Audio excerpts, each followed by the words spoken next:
सर्वोत्तर मात्र सर्वाधिकारी నిన్ననేడు నిరంతరము ఏకరీతిలో మా ప్రభువా అయ్యా మీ ఘనమైన నామములో వందనాలు. తండ్రి పరిశుద్ధ దినములో మనందరికీ కూడా మీ శరీరాన్ని సమకూర్చున్నారు. తండ్రి స్తోత్రాలు. తండ్రి మరి సమయంలో పాటల ద్వారా మీరు మహిమ పొందేవాలని నమ్ముతూ ఉన్నాం. ప్రాముఖ్యంగా మీకు వాక్యం సమకూరుస్తూ ఉండగా ఒక మమ్మల్ని తగ్గించుకుంటూ ఉన్నాం. తండ్రి మీకు ఇష్టమైన రీతిగా మమ్మల్ని మీరు కలుసుకున్నది ఆయన.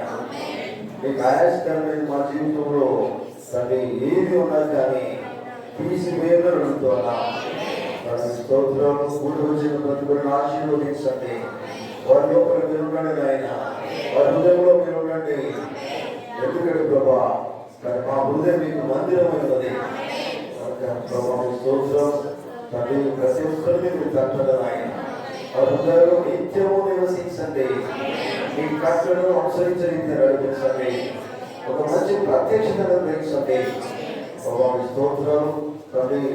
పరిశ్రామి గృహ మరి కూడి వచ్చిన పిల్లలంతా అందరూ కూడా మీకు అభిస్తున్నట్లు మరి మీరే మేమంత ప్రభావం పొందవలసిందిగా మరి వాక్యం చదువుతున్నప్పుడు అది మా హృదయం తీసుకోగలండి. నేరుగా మా హృదయంలో వెళ్ళను కాక ప్రార్థన యేసుక్రీస్తు నామములో అడుగుతున్నాం.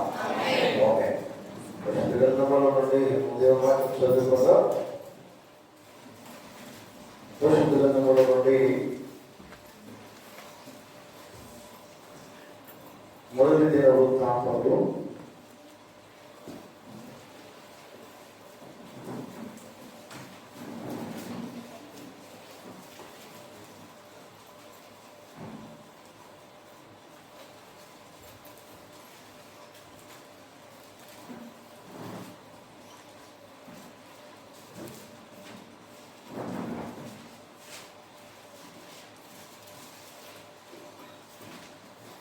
17వ అధ్యాయము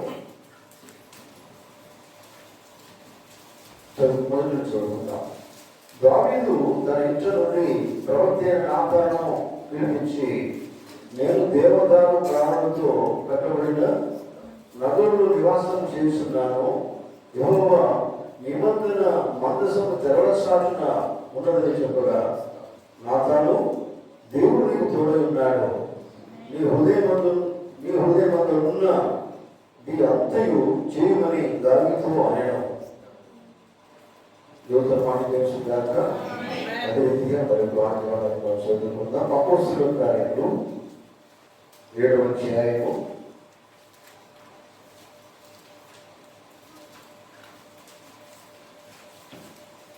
44వ వచనం.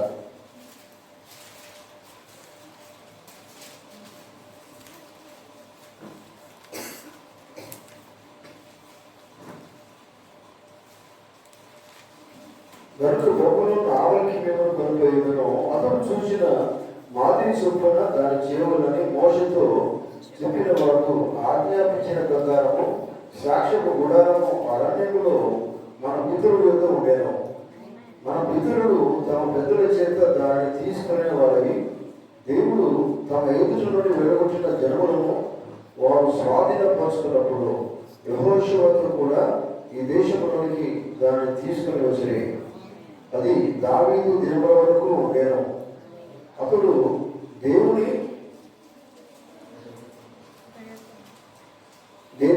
దయ పొంది యాకోబు యొక్క దేవుని నివాస స్థలమును కట్టగోరాను. అయితే సొలొమోను ఆయన కొరకు మందిరం కట్టించను. అయినను ఆకాశము నా సింహాసనము, భూమి నా పాదపీఠము. మీరు నా కొరకు ఎలాంటి మందిరం కట్టుదురు? నా విశ్రాంతి స్థలం ఏది? ఇవన్నీ నా హస్తకృతములు కావా అని ప్రభువు చెప్పుస్తున్నాడు అని ప్రవక్త పలికిన ప్రకారము సర్వోన్నతుడు హస్తకృత ఆలయములలో నివసింపడు. దేవుని ధర్మాల్లో తెలుసుగాక. మరొక వాక్య పఠనం చదువుకుందా. ఎబ్రాయులకు రాసిన పత్రిక 10వ అధ్యాయము 1 నుండి 9 వచనాలు. ధర్మశాస్త్రము రాబోతున్న మేలుల ఛాయగలది కానీ ఆ వస్త్రం వస్తువులు ఏ స్వరూపము కలిగి ఆ వస్తువులు ఏ స్వరూపము కలిగి కాదు కనుక ఆ యాజకులు ఏ చేత ఎడతేయకుండా అర్పించు ఒకటి విధమైన బలులు వాటిని తెచ్చు వారికి ఎన్నడూ సంపూర్ణ స్థితి కలిగించే నేరవు. అలా చేయగలిగిన సేవించు ఒకసారి శుద్ధపరచబడిన తర్వాత వారి మనస్సాక్షికి పాప జ్ఞప్తి ఇకను ఉండదు కనుక వాటిని అర్పించడం మామూలు కదా. అయితే ఆ బలులు అర్పించడం చేత ఏ చేత పాపము జ్ఞాపకంగా వచ్చుతున్నవి. ఏదైనా ఎట్ల యొక్క మేకల యొక్క రక్తము పాపములను తీసివేయట అసాధ్యము. కాబట్టి ఆయన ఈ లోకమందు ప్రవేశించినప్పుడు ఇలాగూ చెప్పుతున్నాడు, బలియు అర్పణయు నీవు కోరలేదు కానీ నాకు ఒక శరీరము అమర్చితివి. దేవుని మాట తెలుసుగా ప్రార్థన చేసుకుందాం. ప్రశ్నమైన మా తండ్రి దయగల వాయిసయ్య మీకు వందనాలు స్తోత్రాలు.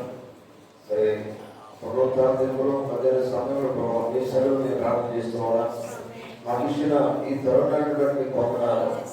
ప్రతి సంవత్సరాన్ని ప్రభా ఈ మందిరంలో మేము కూర్చొని ఆలోచిస్తూ ఉన్నా అయ్యా. మరి మీ మందిరము తన భౌతికమైన మందిరం గురించి కాదు ప్రభా. మీరన్నారు మీరే నాకు మందిరమై ఉన్నారన్నారు. నిశ్చయంగా ప్రభా మేము మీకు మందిరంగా జీవించినప్పుడు మీరందరి హృదయాలు తెరవడిన ఆయన హృదయంలో మీరు నివసించండి. సంవత్సరాలు ఈ సమయంలో ముఖ్యంగా చదువుబడిన వాక్య భాగాలను దీవిస్తుండను ఆయన.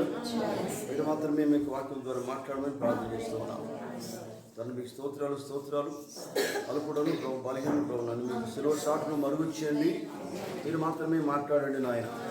మీకే స్తోత్రాలు వందనాలు చెల్లిస్తూ ప్రార్థన యేసుక్రీస్తు నామములో అడుగుతూ ఉన్నాం. ఆమేన్. అందరూ కూర్చుందాం.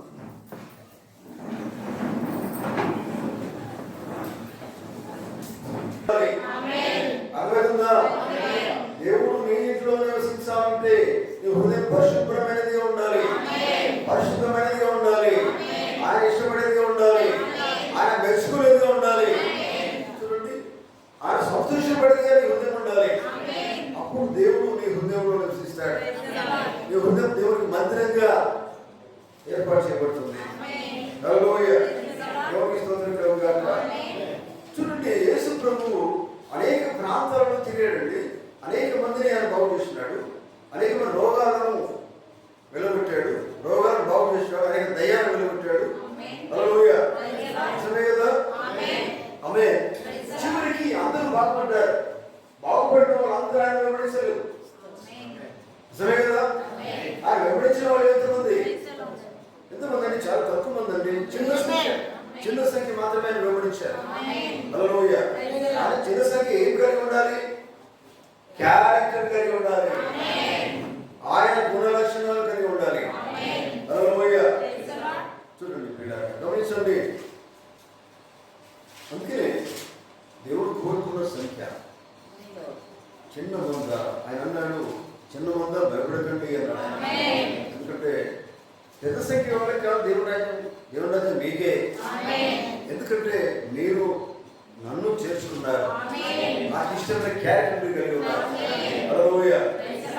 చూడండి, కనుక మనం కలిగి ఉండవలసింది దేవుని క్యారెక్టర్ కలిగి ఉండాలి. దేవుని గుణ లక్షణాలు కలిగి ఉండాలంటే ఏం చేయాలండి? పూర్తిగా ఆయన నివసించేటట్టుగా నువ్వు ఇష్టపడాలి. ఆయన ఆరోపణ ఉండాలనే ఇష్టం నువ్వు కోరుకోవాలి. నిజమే కదా. దేవుడికి ఇష్టంగా ఎప్పుడు జీవించగలుగుతాం? ఎవరి పత్రికలు ఆ మాట తెలుసు అనుకుంటానే కదా. దేవునికి ఇష్టంగా ఉండాలంటే ఏం చేయాలి? విశ్వాసం లేకుండా దేవునికి ఇష్టంగా మీరు జీవించలేదు. విశ్వాసం ఎక్కడ ఉండాలి? దేవుని ఉండాలి. ఎలా ఉండాలి? దేవుడు నా లోపల నివసించాలి అనే విశ్వాసం కలిగి ఉన్నట్లయితే దేవుని లోపల నివసిస్తాడు. దేవుడు నివసించాలంటే ఆయనకి ఇష్టమైనదిగా నీ హృదయాన్ని చేసుకోవాలి. ఆమేన్. హల్లెలూయా. దేవుని బిడ్డ గమనించండి. ఎందుకంటే చిన్న సంఖ్య అనేది పరిపూర్ణంగా దేవుడికి లోబడినట్లయితే పెద్ద సంఖ్యలో ఉన్న వారి కంటే గొప్ప కార్యాలు దేవుడు చిన్న సంఖ్యలో చేస్తాడు. ఆమేన్. వింటున్నారా? ఒకటి యేసు ప్రభువుతో ఉన్న వారు చిన్న సంఖ్యనే కదా, మరి వారి ద్వారా దేవుడు గొప్ప కార్యాలు చేశాడు, అద్భుత కార్యాలు చేశాడు, దెయ్యాలను వెళ్ళగొట్టాడు. నిజమేనా? ఎందుకంటే వారి లోపల దేవుడు ఉన్నాడు కనుకనే దేవుడు గొప్ప కార్యాలు చేస్తూ ఉన్నాడు. హల్లెలూయా. పిల్లరా,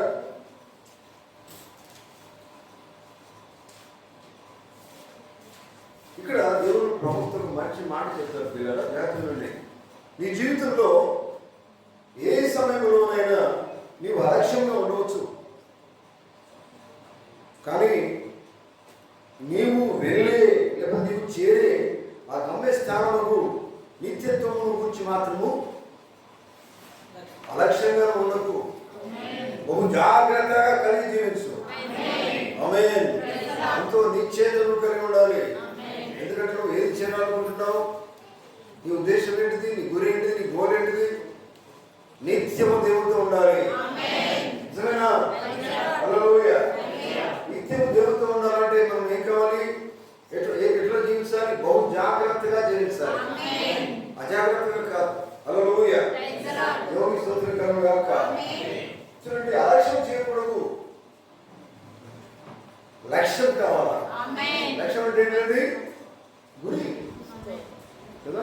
లక్ష్యం అంటే గురి. నా లక్ష్యాన్ని నేను నాకు కావాలి, నేను అది నెరవేరుస్తాను. ఒక లక్ష్యం నువ్వు కలిగి ఉండాలి. ఆమేన్. ఏంటి లక్ష్యం ఏంటి? నువ్వు ఏమనుకుంటావు? నేను సాధించాలని, నేను చేయాలని అనుకుంటావు. అది నా గురి, అది నేను చేసుకోవాలా, నేను చేయాలా. ఆ లక్ష్యం నువ్వు పొందుతున్నప్పుడు చూడండి, దేవుడు చెప్పిన దాన్ని నెరవేరుస్తాం. ఆమేన్. హల్లెలూయా. చూడండి పిల్లలు, మనం ఎప్పుడు కూడా మనం ఏం చేస్తామంటే లోకంలో ఉన్న వాటిని మాత్రమే మనము చాలా జాగ్రత్త పడతాం. వాటి విషయంలో మీరు ఒక హోటల్కి వెళ్ళారు అనుకోండి, పిల్లరా, ఒక హోటల్కి వెళ్ళారు, వెళ్ళిన తర్వాత అక్కడ మీరు ఏం తీసుకున్నారంటే పిల్లరా, ఒక సూపు, ఒక గిన్నెలో సూపు తెమ్మని మీరు అడిగినా అనుకోండి, సూపు తీసుకొచ్చారండి. సూపు తీసుకొచ్చినప్పుడు ఆ హోటల్లో ఆ సూపు ఏముందంటే ఒక సాలిడ్ ఉన్నాడు. సాలిడ్ పురుగు తెలుసు కదా, సాలిడ్ ఆ పురుగు ఉన్నాడు, పురుగు ఉన్నది. ఆ పురుగు ఏమైందంటే అందులో ఆ సూపుతో అది మరగబెట్టబడింది. సూపును ఏం చేస్తారు? మరగబెడతారు కదా. దాంట్లో ఇది కూడా మరగబెట్టబడింది. దీని రసమాత్రం ఏదో దిగింది, సూపులు దిగింది.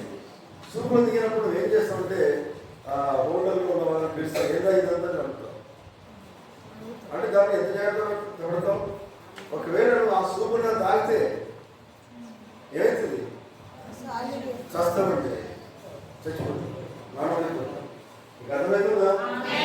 అది తాగితే చస్తాం, మరణిస్తాం. అంటే చూడండి, మీకు అర్థం ఈ మాట. నీ శరీరం కోసము, నీ బ్రతుకు కోసము ఎంత జాగ్రత్త కలిగి ఉంటావు. ఆమేన్. ఆమేన్. అందుకే చూడండి పిల్లరా, గమనించండి, అది చంపేస్తుంది, లేకపోతే నేను నాశనం చేస్తుంది, నీ బ్రతుకు నశించిపోతుంది, నువ్వు ఉండకుండా అది చేస్తుందని ఎంత బాధపడతావు, ఎంత ఆలోచిస్తావు, ఎంత జాగ్రత్త పడతావు. చూడండి, కాబట్టి మత్స్యమై చనిపోయే, నశించిపోయే ఈ శరీరం గురించి ఏ రీతి నువ్వు ఆలోచిస్తున్నావు. ఆమేన్. వింటున్నా? వినబడుతుందా? మత్స్యమైన ఈ శరీరం గురించే మనం చాలా జాగ్రత్తగా కలిగి ఉంటాం. కానీ అమర్త్యత కలిగిన శరీరం గురించి జాగ్రత్త మనం వహించడం లేదు. నిత్యము దేవుడితో ఉండే ఆ శరీరం కోసం మనం పాటుపడతలేము, జాగ్రత్త పడతలేము. దాని మీద అది దాని సిద్ధపాటు కోసం అజాగ్రత్త కలిగి ఉంటామా? అర్థమవుతున్నామే? ఈ శరీరం కోసం అమలు చేస్తాం, కానీ గమనించండి పిల్లరా, ఈ శరీరం దేవుడి దగ్గర పోదు. ఆమేన్. ఈ శరీరం దేవుడి దగ్గరికి వెళ్ళదు. బైబిల్ చెప్తున్నది, మట్టి అయిన శరీరం తిరిగి మనైపోమని బైబిల్ చెప్తున్నది. కానీ ఈ శరీరం కాదు, దేవుడు ఇంకొక శరీరాన్ని ఇచ్చాడు. ఆమేన్. దేనికోసం పాటుపడాలి, దేనికోసం జాగ్రత్త పడాలి, దేనికోసం సిద్ధపడాలి? అమర్త్యమైన శరీరం కోసమే, దానికోసమే రోజు కష్టపడాలి. ఆమేన్. దానికోసం జాగ్రత్త పడాలి.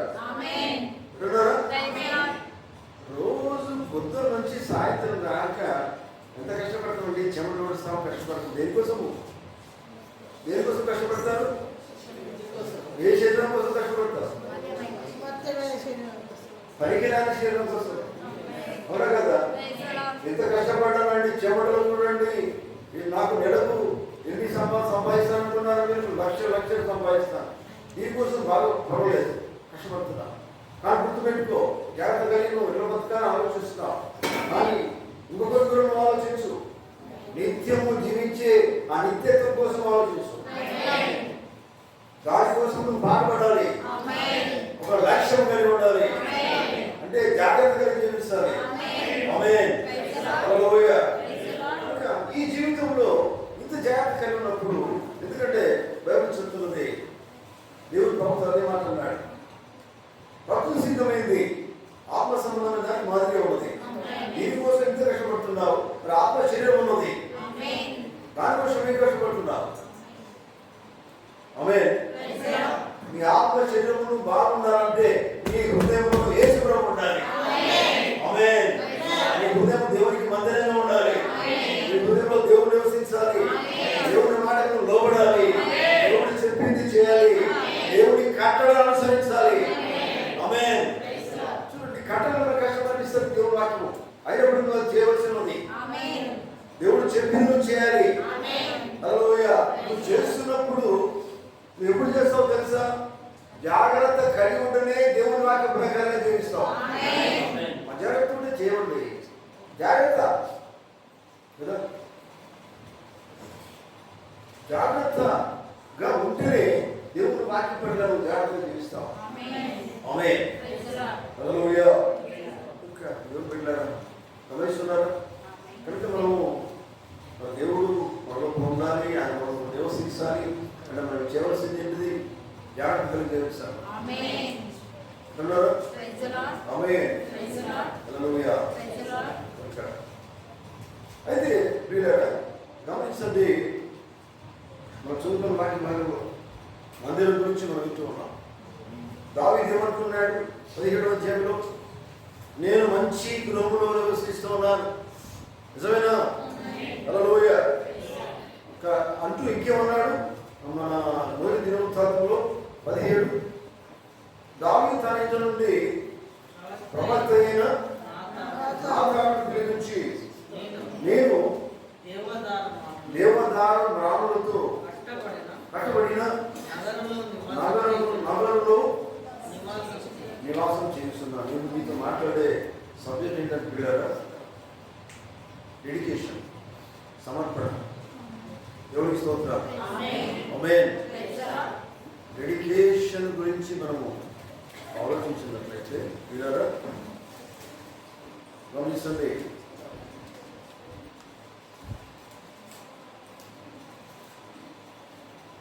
సమర్పణ మీకు తెలుసా? మనం చాలాసార్లు వింటున్నాం, మనము దేవునికి సంపూర్ణంగా సమర్పించుకోవాలి. ఆమేన్. దాన్ని డెడికేషన్ ఉన్నారు. నిజమేనా? నీ జీవితాన్ని దేవుడికి సమర్పించుకోకపోతే, అంటే డెడికేట్ చేసుకోకపోతే దేవుడు చెప్పింది చేయలేవు.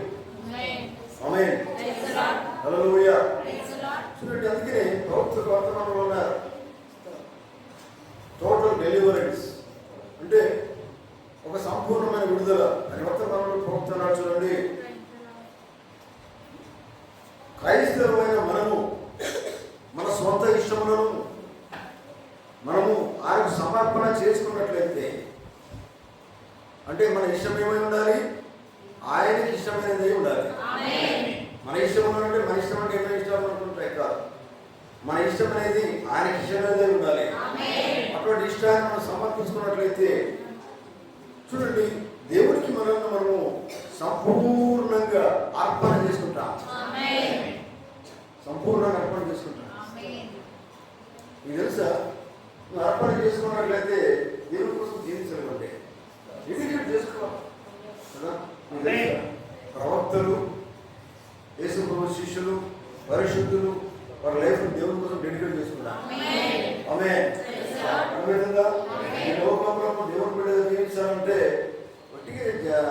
జీవించలేవండి. నీ లైఫ్ దేవుడికి డెడికేట్ చేసుకోవాలి. అర్థమవుతుంది మాట.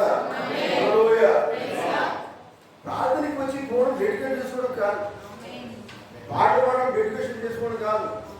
లైఫ్ అంతా దేవుడికి చేయాలా. ప్రార్థన చేసినంత మాత్రం డెడికేట్ కాదు, అది సమర్పించుకోవడం కాదు. లైఫ్ అంతా దేవుడికి సమర్పించుకోవడం కావాలి. ఎందుకంటే లైఫ్ దేవుడికి సమర్పించుకున్నప్పుడు నువ్వు చేసేది ప్రతిదీ దేవుడికి ఇష్టమై ఉంటుంది. ఆమేన్. చూడండి ప్రియులారా,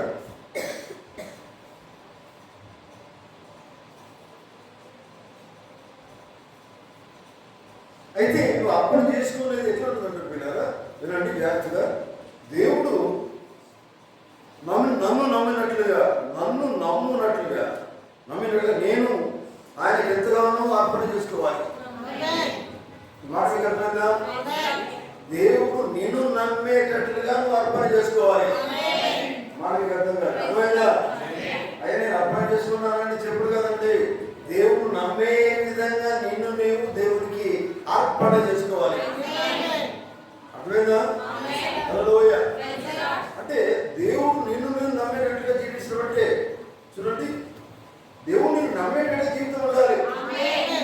దేవుడిని నమ్మాలంటే జీవితం దేవుడికి అర్పణ చేసుకోవాలి. ఆమేన్. చూడండి పిల్లలు గమనించండి, దేవుడిని నువ్వు నమ్మడం కాదు, దేవుడు నిన్ను నమ్మే విధంగా నీవుగా దేవునికి అర్పణ చేసుకోవాలి, డెడికేట్ చేసుకోవాలి. అప్పుడు జీవితం చాలా దేవుడికి ఇష్టమైన జీవితం కలిగి ఉంటావు. అదోదాకా నీ ఇష్టంగా జీవిస్తావు, దేవుడి ఇష్టంగా జీవిస్తలేము. చూడండి, సంఘంలో మరి సంఘ సభ్యులైనా కావచ్చు, డీకేలైనా కావచ్చు, ఎవరైనా కావచ్చు, వారికి డెడికేట్ చేయబడాలి. డెడికేట్ చేయబడితే మాత్రమే దేవుని పనులు వాళ్ళు చేస్తారు. డెడికేట్ చేసుకోవడమే దేవునికి ఇష్టంగా జీవిస్తారు. డెడికేట్ చేసుకుంటేనే దేవుడు మెచ్చే విధంగా వాళ్ళ జీవితం ఉంటుంది. గమనించింది. ఇప్పుడు దావీదు అనుకుంటున్నాడు, నేను దేవునికి మందిరం కట్టామనుకుంటాడు ఆయన కదా. నాతో దేవుడు ఉన్నాడు, నేను మంచి గృహంలో నేను జీవిస్తున్నాను. కానీ దేవుని మందసం ఎక్కడ ఉందంట? ఎక్కడ ఉంటుంది? చదవండి 17:7. తన ఇంటి నుండి ప్రవక్త అయిన నాతాను పిలిపించి, నేను చూడండి దేవరాలతోటి దేవదారు ప్రాణులతో కట్టబడిన నగరంలో నివాసం చేస్తున్నాను. యెహోవా నిబంధన మందసము తెరచాటున ఉన్నదని. చూడండి, యెహోవా మందసం ఎక్కడ ఉందట? తెరచాటులో ఉన్నదని దాన్ని ఆలోచిస్తూ ఉన్నాడు. చూడండి, హల్లెలూయా. వీళ్ళారా గమనిస్తుంది, దావీదు మంచి ప్రతిష్ఠ కలిగి ఉన్నాడు. ఆమేన్. ఎందుకంటే దావీదు కీర్తనలు రాశాడు. మనం చదువుకుంటాం, దావీదు కీర్తనలు ఉన్నాయి. అంటే ఎంత ఇష్టంగా దేవుని కోసం జీవిస్తున్నాడు చూడండి దావీదు. ఆమేన్. ఎందుకంటే గొప్ప విషయం ఆలోచిస్తున్నాడు, దేవుని కోసం నేను గొప్ప పని చేయాలని. అర్థమవుతుందా? నీకు తెలుసా, నువ్వు దేవుని కోసం గొప్ప పని చేయాలా? ఏంటిదా గొప్ప పని? ఏంటిదా గొప్ప పని? నువ్వు హృదయం దేవునికి అర్పించాలి. ఆయన నమ్మో దేవుడికి మందిరం కట్టాలనుకున్నాడు. ఎవరు? కానీ దేవుడు కోరేది ఇప్పుడు ప్రసంగ దేవుడిని ఏం కోరుతున్నాడు అంటే మందిరం కట్టడం కాదు, నీవే మందిరంగా ఉండాలి. ఎందుకంటే ఆయన నీలో నివసిస్తాడు. నివసిస్తే చూడండి, రూపురేఖలు మారిపోతాయి, జీవితం మారిపోతుంది, ఆలోచన మారిపోతుంది, ప్రవర్తన మారిపోతుంది, మోకం మారిపోతుంది, మాటలు మారిపోతాయి, ప్రతిదీ మారిపోతుంది. దేవుడిలో నివసించినట్లయితే చూడండి. అందుకనే ఇక్కడి తేడా ఉందండి, ఇక్కడి తేడా ఉంది. దేవుడి సరిగ్గా వచ్చినప్పుడు నువ్వు ఏం వింటున్నావో అది గ్రహింపు లేకపోతే నువ్వు వచ్చి కూడా ప్రయోజనం లేదు. నువ్వేం వింటున్నావో దాని ప్రకారం చేయాలి, జీవించాలి. దేవుడు కోరేది అది. నువ్వు వచ్చే దేనికోసం దేవుడి సన్నిధికి రావడం, దేవుడి మందిరానికి వస్తున్నావు, దేవుడి వాక్యం వింటున్నావు. నీ తెలుసా, దేవుడి వాక్యం విన్నప్పుడు నీవే దేవుడి మందిరంగా మార్చబడాలి.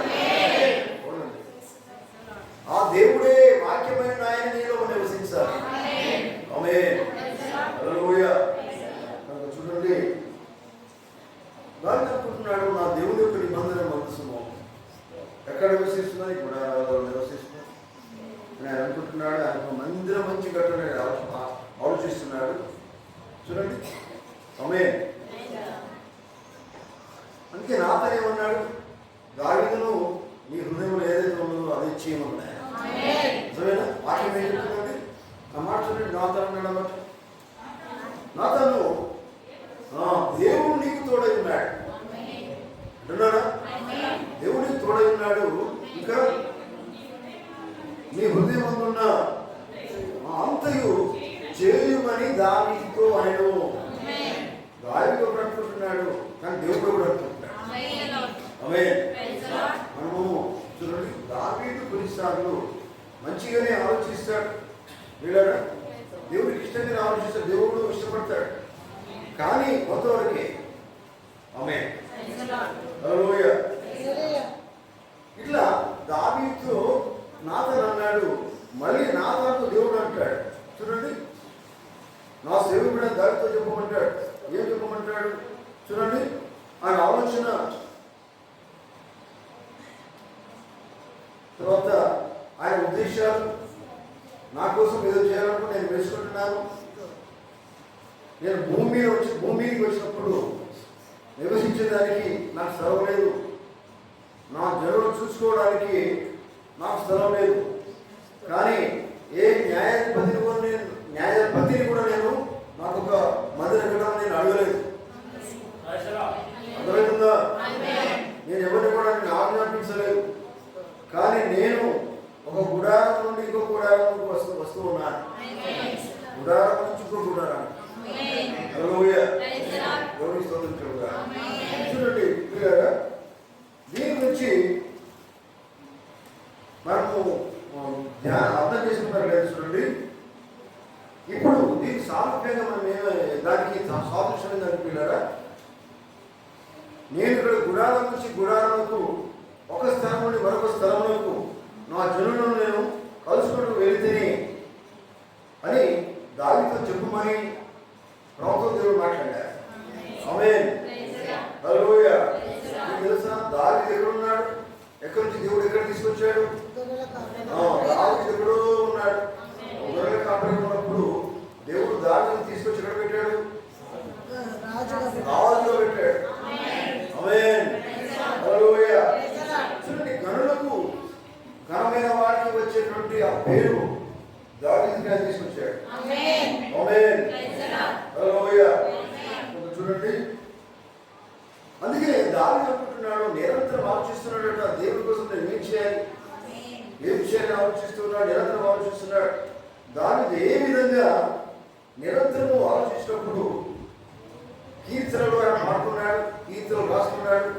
దేవాన్ని నీ కోసం గొప్ప పని చేయాలి అని ఆలోచిస్తున్నాడు, ఆయన కూర్చున్నాడు. హల్లెలూయా. ఈరోజు మనం ఏం చేయాలంటే దేవుడి కొరకు ఒక గొప్ప కార్యాలు చేయాలా, ఘనమైన కార్యాలు చేయాలా. ఆమేన్. ఎందుకంటే దేవుని కొరకు జీవించడమే ముఖ్యమైన కార్యం. ఆమేన్. అటువంటి ఆలోచన నీకు రావాలి. ఆమేన్. దేవుడికి స్తోత్రం కలుగుగాక. కనుక అందరూ బిడ్డలారా గమనించండి, అసలు దేవుడిని కనపరిచేది ఏంటి తెలుసా? నీ జీవితమే దేవుడిని కనపరచాలి. ఆమేన్. నీ క్రియలు దేవుడిని కనపరచాలా, నీ మాట దేవుడిని కనపరచాలా, నీ నడక దేవుడిని కనపరచాలా, నీ ప్రవర్తన దేవుడిని కనపరచాలా, ప్రతిదీ కూడా దేవుడిని కనపరచాలా. చూడండి, అవునా కదా? అర్థమైందా? కనపరచాలంటే దేవుడికి స్తుతి రావాలి. నిన్ను బట్టి దేవుడికి అవమానం రావద్దు కదా, దేవుడికి మహిమ రావాలి. నీ జీవితాన్ని బట్టి దేవుడికి ప్రైజ్, స్తోత్రం రావాలా, స్తుతి రావాలా, ఘనత రావాలా, మహిమ రావాలా. ఆమేన్. ఇవన్నీ రావాలి అంటే గొప్ప మంచి దేవుడి కోసం ఏంటి తెలుసా? ఆనాడు దావీదు అనుకున్నాడు, మందిరంగా అనుకున్నాడు. కానీ ఈనాడు నువ్వు చేయవలసింది ఏంటంటే నీ హృదయాన్ని మందిరంగా చేయి. ఆమేన్.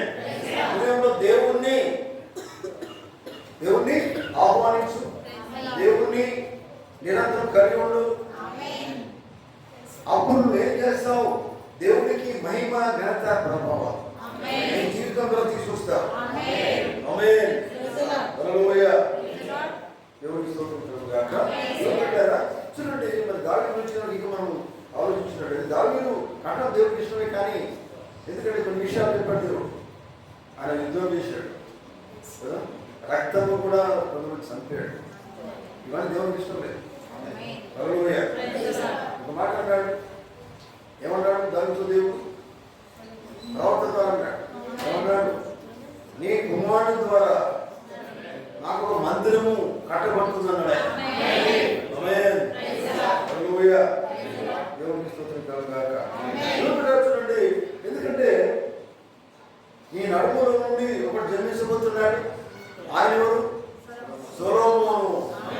సొలొమోను ద్వారా నాకు దేవుని మందిరం కట్టబడుతుంది అన్నాడు. హల్లెలూయా. ఇక్కడికి అర్థమవుతుందా? ఎందుకంటే కొన్నిసార్లు మన దేవునికి ఇష్టంగా మనం జీవిస్తూ ఉండవచ్చు, కానీ మనం అనుకున్నది వేరు, దేవుడు అనుకున్నది వేరు. ఆమేన్. అనుకుంటావు నేను బాగానే ఉన్నాను నువ్వు అనుకుంటావు, కానీ కాదు. దేవుడు ఇంకోటి కోరుతున్నాడు నీ నుంచి, అది నువ్వు చేయాలి. నువ్వు ఆవు దావీదు, నువ్వు నాకు కట్టనవసరం లేదు, నువ్వు నన్ను స్తుతిస్తున్నావు, ఆలోచిస్తున్నావు, మంచివాడివే. హల్లెలూయా. కానీ నా ఉద్దేశం ఏంటంటే, నా ఆలోచన ఏంటంటే, నేను నీ కుమారుని ద్వారా ఒక మందిరం కట్టబడి ఇష్టపడుతున్నాను. ఆమేన్. హల్లెలూయా. దేవునికి స్తోత్రం కలుగుగాక. వీళ్ళారా చూడండి, నేనే చేయాలని ఎప్పుడు అనుకోడు. అర్థమవుతుందా? నేనే చేయాలని, నాదే నడవాలని ఎప్పుడు అనుకోదు. ఇది నడుచు కాదు, దేవుడు మాట్లాడవాలి, దేవుడు చెప్పిందే చేయాలి. కొన్నిసార్లు సంఘాలు వాళ్ళు ఉంటారండి, నాదే నడవాలా, నేను చెప్పిందే చేయాలా. కాదు, నువ్వు చెప్పింది నడు, దేవుడు చెప్పింది జరగాలి. నువ్వు ఎంత భక్తులైనా పర్వాలేదు కదా. మరి దావీదు భక్తుడు కదా, అవునా కదా. దావీదు దేవుడు హృదయాన్నిసారి బైబిల్ చెప్తుంది కదా. అటువంటి ఆయన నువ్వు వద్దు అని చెప్పాడు. ఆయన నువ్వు వద్దు, నీ కుమారుడు మందిరం కట్టబడుతుంది, అంత హృదయాన్నిసారి అయినటువంటి దావీదు మాట చూడండి. అట్లాగే మనం దేవుడి విషయంలో మనం జీవిస్తూ ఉన్నామని అనుకోవచ్చు, సరే జీవిస్తూ ఉండవచ్చు, కానీ దేవుని మాట వైపు చూడవసారి. దేవుడు చెప్పింది కొన్ని సందర్భాల్లో చేయము మనం, ఎందుకంటే కష్టం అనిపిస్తుంది. అయినప్పుడు నేను దేవుడు మీద అనుకుంటాను కనుక మొదట చూడు, దేవుడు చెప్పి ఏమి చెప్తున్నా ఆలోచించు, అది గ్రహించు, అర్థం చేసుకో. ఆమేన్. హల్లెలూయా. చూడండి, ఈ సొలొమోను గురించి ఎందుకు చెప్తున్నాడు దేవుడు అంటే, సొలొమోను మంచి జ్ఞానం కలిగిన వాడు. నిజమేనా? సొలొమోను దేవుడు జ్ఞానం ఇచ్చాడు, సమాధానం ఇచ్చాడు. ఆమేన్. హల్లెలూయా. ఎందుకంటే అతను మంచిగా పరిపాలిస్తాడు అని దేవుడు ఆలోచించాడు కదా. సొలొమోను జ్ఞాని అయిన సొలొమోను. మరి ఇక్కడ దావీదు దేవుడు హృదయాన్సారి. ఆమేన్. హృదయాన్సారి అయినప్పుడు అయినా కానీ దేవుడు మళ్ళీ ఏం చేస్తున్నాడు, ఈ స్థానం అనేది దేవుడి దానికి కుమారుడికి ఇస్తున్నాడు. ఆమేన్. హల్లెలూయా. చూడండి దేవుని బిడ్డలారా, గమనించండి. ఎందుకంటే దేవుని ఎదుట మనం జీవించినప్పుడు దేవుని మాటను పూర్తిగా అర్థం చేసుకోవాలి. కొద్ది అర్థం చేసుకోవడం కాదు, సంపూర్ణంగా అర్థం చేసుకొని నడవాలా జీవించాలి. ఆమేన్. అప్పుడు దేవుడు చెప్పింది ఎప్పుడు కూడా ఎట్లా ఉంటుందంటే, సమస్తము సమకూడి మన మీదుగా జరుగుతున్నాయి అనేది ఆ మాటలు అర్థం ఉంటుంది. నా మేలు కోసం దేవుడు చేస్తున్నాడు, అది అర్థం చేసుకోవాలి. హల్లెలూయా. దేవుడికి స్తోత్రం కలుగుగాక. చూడండి ప్రియులారా, గమనించండి. సరే, ఇప్పుడు సొలొమోను కడతానని దేవుడు అన్నాడు. మరి సొలొమోను దేవుని మందిరం కట్టడము దేవుడు ఇచ్చినటువంటి ఆలోచన. సొలొమోను కూడా దేవుని మందిరం కట్టబడుతున్నాడు, ఎందుకంటే అది దేవునికి ఆజ్ఞ, దేవుని మాట. అది హల్లెలూయా. సొలొమోను దేవుని మందిరము కట్టడానికి కట్టదాం అనుకున్నప్పుడు ఆయన ఏం చేసినాడు తెలుసా మీకు? హల్లెలూయా. ఆయన ఏం చేసినాడు? దేవుని ఆలయం నిర్మించడానికి మరి సామాగ్రి కావాలి. వింటున్నారా? మన ఇల్లు కట్టడానికి మనం ఏం చేస్తాం? సామాగ్రి లేదు, ఇల్లు కట్టలేదు. దేవుని మందిరం కట్టడానికి ఎంతో సామాగ్రి కావాలి. ఈ దేవుని మందిరం అనేది మన ఇష్టం మనం కట్టేది కాదు. మోషే ఎలా కట్టాలో ఆ విషయాన్ని కూడా సొలొమోను తెలుసు. మోషే చెప్పిన రీతిగానే ఆ మందిరం నిర్మించబడాలి. పరలోకంలో ఏ రీతినైతే ఆ మందిరం ఉందో అదే మోషే చూశాడు, ఆ రీతి కట్టమని దేవుడు చెప్పాడు. అది సొలొమోను దాని ప్రకారంగానే కట్టించాలి. ఆమేన్. అంటే ఏది దేని చేత ఏ సామాగ్రి చేత అది కట్టబడాలో దాని చేత మాత్రమే కట్టబడాలి. అంటే దానికి తేడా ఉండదు. హల్లెలూయా, దేవునికి స్తోత్రం కలుగుగాక. చూడండి, అయితే దానికి కావలసిన సామాగ్రి కేవలం పాలస్తీనాలో లేదు, ఒక పాలస్తీనా దేశంలో మాత్రమే లేదు. సొలొమోను మందిరం కట్టేదానికి ఆయన ఎక్కడ తేవాలా? ప్రపంచమంతా తిరగాలంట. ఆమేన్. ప్రపంచమంతా తిరిగి దానికి సంబంధించిన సామాగ్రి తీసుకురావాలా. హల్లెలూయా. చూడండి, దేవుని బిడ్డలు గమనించండి. అయితే పాలస్తీనాలో మాత్రం దాన్ని కనుగొనలేదు, కానీ కనుగొనబడలేదు. కానీ చూడండి, ఎందుకంటే అది అంతటా ప్రపంచమంతా ఉన్నది. ఆమేన్. హల్లెలూయా. అయితే ఏం చేయాలంటే ఆ సామాగ్రి కోసి తీసుకుని రావాలి. ఎక్కడెక్కడ ఉన్న సామాగ్రి ప్రపంచంలో అదంతా కోయబడి అవన్నీ తీసుకుని రావాలి. ఆమేన్. చూడారా? హల్లెలూయా. చూడండి పిల్లలు గమనించండి. అందుకనే ఇక్కడ ప్రవక్త చూడండి, కావలసిన సామాగ్రి అంతా కూడా కేవలం యూదు నుండి మాత్రమే ఆయన కోసి తీసుకురాలేదు, కానీ తెల్ల రంగు వాడిని కోసి తీసుకురాలేదు. తర్వాత నల్ల రంగు వాళ్ళ నుంచే అది తీసుకురాలేదు. ఏంటిది సామాగ్రి? హల్లెలూయా. ఎరుపు రంగు వాళ్ళ నుంచి కాదు, నల్లగా ఉన్న వాళ్ళ నుంచి కాదు, ఎన్నెన్నో రంగులు కలిగి ఉన్నా కానీ అమెరికా నుండి మాత్రమే కాదు, ప్రపంచం అంతా కూడా ఆ సామాగ్రి ఉన్నది. ఆమేన్. హల్లెలూయా. దేవునికి స్తోత్రం కలుగుగాక. ప్రపంచమంతటి నుండి ఆ సామాగ్రి కోసి తీసుకొచ్చాడు. ఎవరు? సొలొమోను ప్రపంచమంతా తిరిగాడు. ఆమేన్. దేనికోసము? దేనికోసము? ఆ దేవుని మందిరం కట్టడానికి. అట్లాగే ప్రపంచమంతా కూడా. మీకు అర్థమవుతుందా? ఇక్కడ ఆత్మీయత్వం ఉంది. దేవుని స్తోత్రం. అందుకే మీరు గమనించండి, మందిరము అంటే మనం ఏమనుకున్నాం కదా? మనం పూజమైన మందిరం అనుకున్నాం. ఆమేన్. అప్పుడు మామూలు మందిరం. దేవుడు అన్నాడు, సొలొమోను నాకు మందిరం కట్టించాలన్నాడు ఆయన. ఆ మందిరం దేని చేత కట్టబడాలి? ఎప్పుడైనా చూడండి, పాత మందిరం ఛాయగా ఉంటుంది. దేవుని స్తోత్రం. ఛాయ నిజమైంది ఇక్కడ ఉంది. హల్లెలూయా. అక్కడ కట్టారు భౌతికంగా, కానీ ఆత్మీయ మందిరం ఇప్పుడు కావాలి. ఆమేన్. చూడండి పిల్లలు, అయితే ఏం చేసిండు సొలొమోను అంటే? చూడండి, ప్రపంచమంతా కూడా దాన్ని కోసుకొని తీసుకొని వచ్చేసి దేవుని మందిరం కట్టడానికి ఆ సామాగ్రి తీసుకొచ్చాడు. హల్లెలూయా. అది ఇంకో మాట కూడా కదా. అయితే ఎక్కడెక్కడైతే ఆ సామాగ్రి తీసుకొని రాబడిందో అవన్నీ సరిగా అమర్చబడాలి. ఆ మందిరానికి సరిగా అమర్చబడి ఉండాలి. అర్థమవుతుందా? ఆమేన్. ఎందుకంటే అవి ఒక దేశంలో కాదు కదా, ఒక ప్రదేశం నుంచి కాదు, ప్రపంచమంతా నుంచి దాన్ని కోసుకొని వస్తే దాని సెట్ కావాలి, అమర్చబడి ఉండాలి. దేవుని స్తోత్రం. హల్లెలూయా. హల్లెలూయా. చూడండి, అయితే ఇప్పుడు చూడండి పిల్లరా, ఇప్పుడు కోయబడుతున్నటువంటి రాళ్ళు రాయడానికి ఎందుకు సందేశం ఉంది? వాక్యమేనా?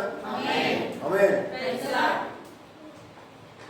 మరి మనం వాక్యం చేసుకుంటే మనమేమవుతాం? యేసుక్రీస్తు ఏమైనా అదే మనం అవుతాం. ఆమేన్. హల్లెలూయా. చూడండి, సొలొమోను చేసే పని చూడండి పిల్లరా. దీన్ని ఆత్మీయంగా మనం ఏమర్థం చేసుకోవాలి పిల్లరా? మనము దేవుని మందిరంగా కట్టబడుతున్నప్పుడు మనం ఎక్కడ అమర్చబడి ఉండాలి. ఎందుకంటే సంఘంలో ఎటువంటి వాళ్ళు ఉంటారంటే చాలా మంది ఉంటారు, కానీ ఆ సంఘంలో వారు ఎట్లా అమర్చబడి ఉండాలి? వాక్యం ద్వారా అమర్చబడి ఉండాలి. అంటే సెట్ అయిపోవాలా. ఈయన పడతలేదు ఈమె పడతలేదు కాదు, అది అమర్చబడి ఉండాలి. అమరిక అనేది సరిపోయి ఉండాలి. ఆమేన్.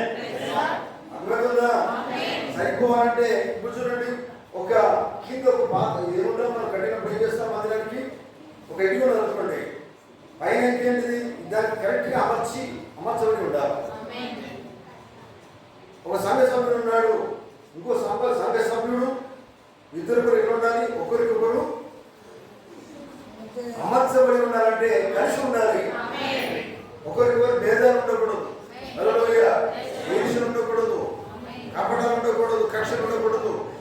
ఈయనట్లో ఉన్నాడు, ఆయనట్లో ఉండాలి. యేసు ప్రభువు ఏమన్నారు? నిన్ను వలే పూర్వాన్ని ప్రేమించడం. ఆమేన్. మనం ఎట్లా ఉంటామంటే నేనే మంచిగా ఉండాలండి. మనం మనం మెసేజ్ నమ్మినాం, వాక్యం నమ్మినాం. ఎట్లా అనుకుంటాం? ఇప్పటిదాకా అక్కడే ఉన్నాం కదా. నేను వేరు, నాకు ఆయన ఉండదు, నాకు ఏమడదు వీళ్ళు అనుకుంటా. సరి అంతేనా? మరి ఎట్లా అమర్చబడి ఉంటాం? నేను వేరు, ఆయన వేరండి. సరి అంతేనా? అది సమయ అమరిక ఉండదు. ఇక్కడ నువ్వేమై ఉన్నావు, ఆయన అదే ఉండాలి. ఇక్కడ ఏముంటుందండి? ఒకటే. మనం ఏమైనాం అంటే క్రీస్తు శరీరమై ఉన్నాం. క్రీస్తు శరీరమే సంఘమై ఉన్నది. ఆమె కట్టబడుతున్నప్పుడు ఎట్లా ఉండాలంటే ఒకరికి ఒకరు సరిపోయేటట్టుగా ఉండాలి. ఆమె ఎట్లా ఉంటే ఎట్లా ఉంటుందండి?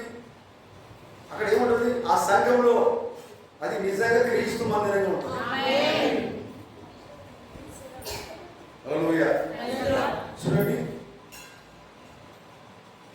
అప్పుడు ఏం చేసినట్టు మరి సొలొమోను అంటే ఆ సామాగ్రి అంతా ఎట్లా వచ్చిందని తెలుసా? మందిరం కట్టేటప్పుడు ఎద్దుల బండి తీసుకొచ్చాడట. ఎద్దుల బండి తీసుకొచ్చాడట. తర్వాత కొన్ని సముద్రం ద్వారా తీసుకొచ్చాడట. మరికొన్ని బలకట్టు ఉంటుందండి. బలకట్టు అంటే నీళ్ళలో ఉంటుంది, దాని వరకు తీసుకొచ్చారు ఈ సామాగ్రి అంతా కూడా. హల్లెలూయా, దేవుని స్తోత్రం గాక. అంటే అర్థం ఏంటంటే బిడ్డరా, ఎక్కడో ప్రపంచంలో ఉన్నదంతా కూడా తీసుకొచ్చి దాన్ని అమర్చడం, మందిరం కట్టడం జరిగింది. ఆమేన్. ఎవరికి స్తోత్రం. ముగిస్తున్నాను. దీన్ని మళ్ళీ వచ్చారో ప్రజలు చెప్తాను. ఇదేంటంటే వీళ్ళ ఒకరికొకరు అమర్చబడి ఉండడం, ఒకరికొకరు ప్రేమించడం. ప్రేమ అనేది చాలా ప్రాముఖ్యమైంది. అందుకని పౌలు ఏమంటాడు కొరింథీ పత్రికలో? ప్రేమ ఏం చేస్తుంది? ప్రేమ సరిదిద్దుతుంది కదా. ప్రేమ ఉంటే ఎట్లా ఉంటుందండి? తీర్చినా కానీ ప్రేమిస్తారు. యేసు ప్రభు ప్రేమిస్తాడండి కదా. యేసు ప్రభు ప్రేమై ఉన్నాడు. సంఘం ఏమై ఉండాలి? సంఘం ప్రేమై ఉండాలి. సంఘంలో దేవుని ప్రేమ ఉండాలి. ఎందుకంటే ఆ సంఘంలో దేవుడు ఉన్నాడు కనుక సంఘంలో దేవుడికి ప్రేమ ఉండాలి. దేవుడి ప్రేమ ఉన్నప్పుడు అక్కడ ఈశ్వరు రావు. ఒకరికొకరు పడదనేది ఉండనే ఉండదు. నన్ను అంటాడా, నిన్ను అంటాడు, ఉండనే ఉండవు. అందరూ ఒకటే మనసు కలిగి ఉండాలి. నిజంగా అటువంటి రావు. సంఘం అంటే అట్లా ఉండాలి. ఎందుకంటే అట్లా ఎప్పుడు ఉంటారంటే సంఘంలో దేవుడు నివసించినప్పుడు దేవుని గుణ లక్షణాలు సంఘానికి వస్తాయి. ఆమేన్. హల్లెలూయా, దేవుని స్తోత్రం కలుగుగాక. చూడండి పిల్లరా, అందుకనే ఇవన్నీ ఎందుకు చేస్తున్నాడంటే పిల్లరా, దేవుని ఆజ్ఞను సంపూర్ణం చేయుట కొరకు, ఒక ఉద్దేశం కొరకు, దేవుని ఉద్దేశం కొరకు అవన్నీ ఒక చోటికి తీసుకొని వస్తున్నాడు సొలొమోను. ఎందుకంటే అది దేవుని ఆజ్ఞ ఉన్నది. ఆమేన్. ఒక మాట చెప్పాలా? దేవుని ఆజ్ఞ కోసం నువ్వు ఏం చేయాలంటే పరిపూర్ణంగా ఆయన కోసం నువ్వు జీవించాలి. ఆమేన్. పరిపూర్ణమైన వాక్యమును పొందుకోవాలి. ఎందుకంటే యెషయా గ్రంథంలో వాక్యం చూడండి, అక్కడ ఇక్కడ కాదు. ఇప్పుడు ఏమైందంటే అక్కడిక్కడ ఉన్న నిజమైన వాక్యం ఈ కాలంలో వచ్చింది అంటే పరిపూర్ణ వాక్యం నువ్వు ఏం చేయాలా? అది నువ్వు పొందుకోవాలి. ఆమేన్. హల్లెలూయా. అది ఏమైందంటే అసంపూర్ణంగా ఉండొద్దండి. దేవుని మందిరం అసంపూర్ణంగా ఉండొద్దు. దేవుని మందిరం ఎలా ఉండాలి?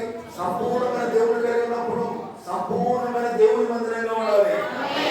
సంపూర్ణంగా దేవుని కలిగి ఉండాలి. మన జీవితాలు కూడా వ్యక్తిగతంగా అసంపూర్ణంగా ఉండొద్దు. సగం జీవించవద్దని అర్థమవుతుంది. నిజమేనా? దేవునికి పరిపూర్ణమైన హృదయంతో మనం ప్రార్థన చేస్తే పరిపూర్ణమైన దేవుడు మన ప్రార్థన పెట్టాడు. హృదయం అంతటితో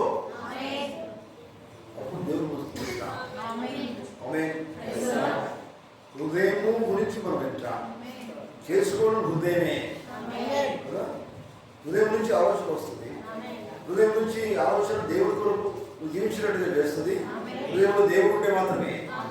ఆమేన్. హల్లెలూయా. చూడండి, కనుక దేవుని ఆజ్ఞను సంపూర్ణం చేసేదానికి మరి సొలొమోను ఈ కార్యం చేస్తున్నాడు. ఒక మాట నేను ముగిస్తాను. మన జీవితంలో దేవుని వాక్యాన్ని సంపూర్ణం చేయాలి. ఎంతమంది నమ్ముతున్నారు? హల్లెలూయా. దేవుని వాక్యం నమ్ముతున్నావు, వర్తమానం నమ్ముతున్నావు, నిజమైన వాక్యం నమ్ముతున్నావు. నమ్మినప్పుడు ఏం చేయాలి? వాక్యాన్ని నీ జీవితంలో సంపూర్ణం చేయాలా? అంటే సంపూర్ణంగా దేవుని కోసం చేయాలి. నువ్వు నమ్ముతున్నా దానికోసమే నువ్వు నిలబడాలి. ఏ సంపూర్ణమైన నిజమైన వాక్యం నమ్ముతున్నావో ఆ వాక్యం కోసం నువ్వు నిలబడాలి. నువ్వు నిలబడాలంటే ఏం చేయాలి తెలుసా? డెడికేట్ చేసుకోవాలా? నీ జీవితాన్ని డెడికేట్ చేసుకోవాలా? నీ జీవితాన్ని ఏం చేసుకోవాలా? డెడికేట్ అంటే సమర్పణ. ఆమేన్. నీ జీవితాన్ని సమర్పణ చేసుకోనంత వరకు, డెడికేట్ చేసుకోనంత వరకు నువ్వు దేవునికి ఇష్టంగా జీవించలేవు. ఆమేన్. నీ జీవితాన్ని దేవునికి సమర్పించుకో. సమర్పణ. అప్పుడు మాత్రమే దేవుని వాక్యాన్ని నువ్వు నెరవేర్చడానికి ఇష్టపడతావు. దేవునిలో బాగుంటాడు. అది దేవుని ఇష్టపడతాడు. సమర్పణ లేదు ఏం కూడా చేయలేడు. డెడికేట్ కావాలంటే ఎవరి మాట దేవునికి డెడికేట్ చేసుకుంటే దాన్ని నీకు తిరుగులేదంటే ఎవరి మాట వినవు అంటున్నాడు. ఎవరి మాట వినవు. దేవుడు చెప్పిందే చేస్తావు. సమర్పించుకున్నావు దేవునికి. నీ ఇంట్లో వారు నేను ఏమన్నా విన మాట వినవు. నీ భార్య నేను ఏమన్నా నువ్వు వినవు. నువ్వు ఎటు చూస్తావు? దేవుడు వైపు చూస్తావు. డెడికేట్ చేసుకునేది భార్య కాదు, భర్త కాదు, దేవునికి. ఆమేన్. లైఫ్ అంతా దేవుడికి డెడికేట్ చేసుకో. సమర్పించుకో. సమర్పించుకుంటే దేవుడు చెప్పి నువ్వు చేస్తావు కదా. పరిపూర్ణం చేస్తావు. దేవుడు నువ్వు దేవుడు పరిపూర్ణం చేస్తాడు. నువ్వు పరిపూర్ణ దేవుడి కోసం జీవిస్తున్నట్లే. హల్లెలూయా. నేను ముగిస్తున్నప్పుడు దేవుడు కోరేది మన జీవితాల నుంచి మన హృదయం దేవుడికి మందిరమై ఉండాలి. ఆమేన్. మన జీవితాన్ని డెడికేట్ చేసుకుంటే చూడండి, సమర్పణ చేసుకుంటే మందిరములు అయినప్పుడు నిజంగా దేవుడు నివసిస్తాడు. ఆయన నడిపిస్తాడు. ఆత్మ చేత నడిపించబడతాడు. ఆత్మీయ కార్యాలు దేవుడు జరిగిస్తాడు. అప్పుడు జీవితం మనం కలిగి ఉండాలి. విన్నారు? దేవుడు తన మాటలు దేవుడు. ఆమేన్. హల్లెలూయా. లేచిపోదాం ఒకసారి.